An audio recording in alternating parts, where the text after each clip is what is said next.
The kindest person whom I came across in my life is none other than my नानी जी। मैं आपको क्या ही बताऊँ कि मेरी नानी जी कैसी थी। वैसे तो आप जो भी क्वालिटीज़ सोचो वो सारी की सारी क्वालिटीज़ उनमें थी, बट मेरी नानी ji one of the most kindest soul थी। मतलब वो इतनी काइंड थी कि मैंने उनका पूरा जीवन उनको बस दूसरों को देते हुए ही देखा है, बिना किसी एक्सपेक्टेशन के।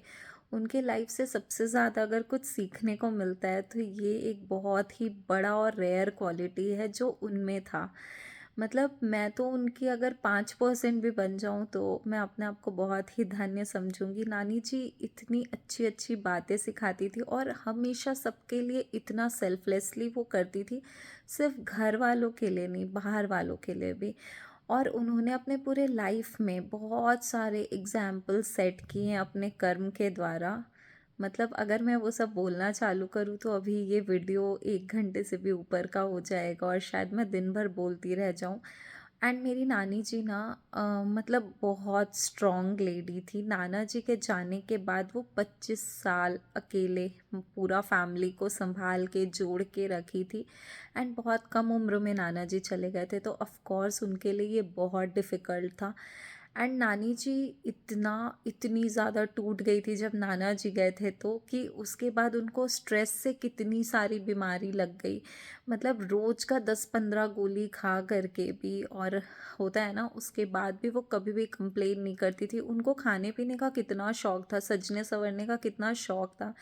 लेकिन नानी जी पुराने ज़माने की थी, तो वो बाई चॉइस नाना जी के जाने के बाद ना अपने लाइफ से ये सारी चीज़ों को खाना पीना तो उनका बीमारियों के वजह से ऑलमोस्ट बहुत कम चीज़ें ही वो खा पाती थी। लेकिन वो हम लोगों को, मतलब किसी और को याद रहे या नहीं रहे, नानी जी को हमेशा याद रहता था कि किसका क्या पसंद है, किसका बर्थडे कब आता है।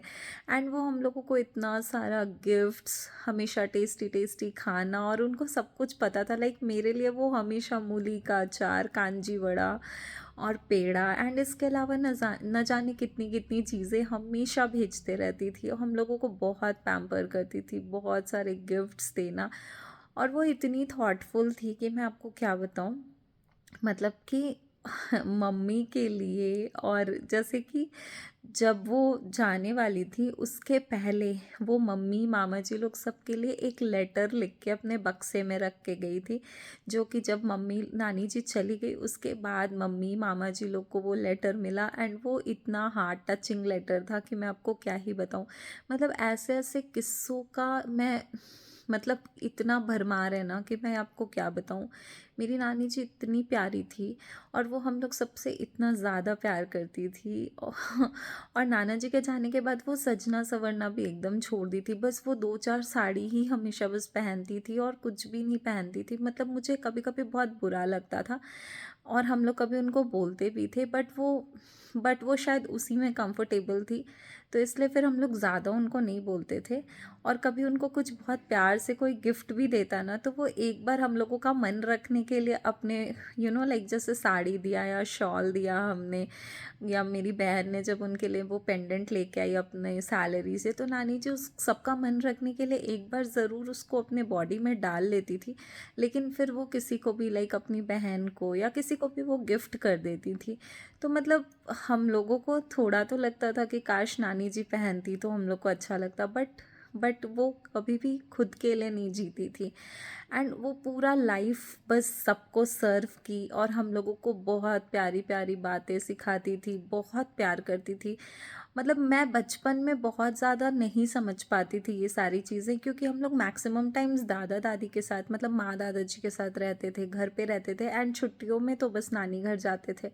तो मुझे कई बार बड़े होने के बाद ऐसा फील होता था कि शायद नानी जी जितना हम लोग के लिए की ना, मैं कभी रेसिप्रोकेट उतना ज़्यादा कर नहीं पाई।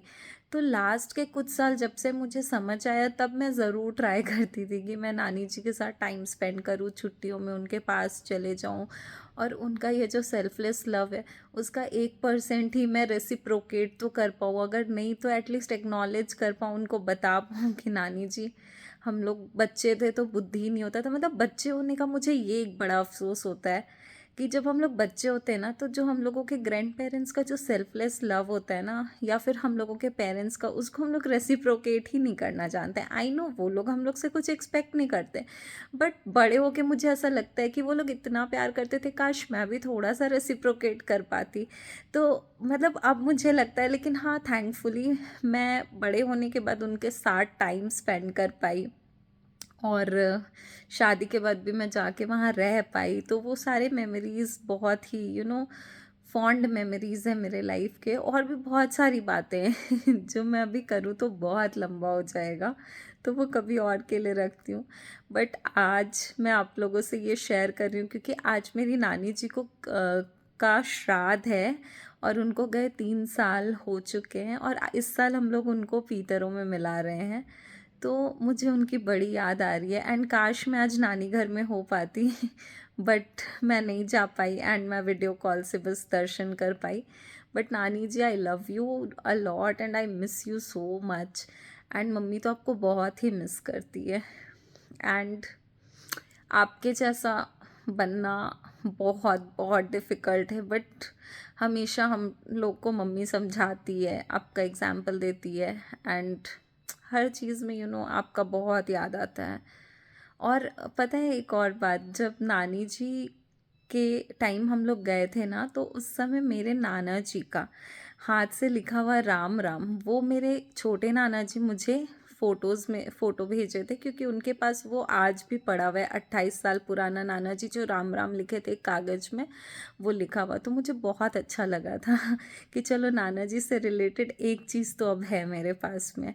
एंड मतलब मैं क्या ही बोलूँ, बहुत ही अच्छा लगा मेरे को उस दिन। एंड नानी जी को हम लोग बहुत मिस करते हैं, और बस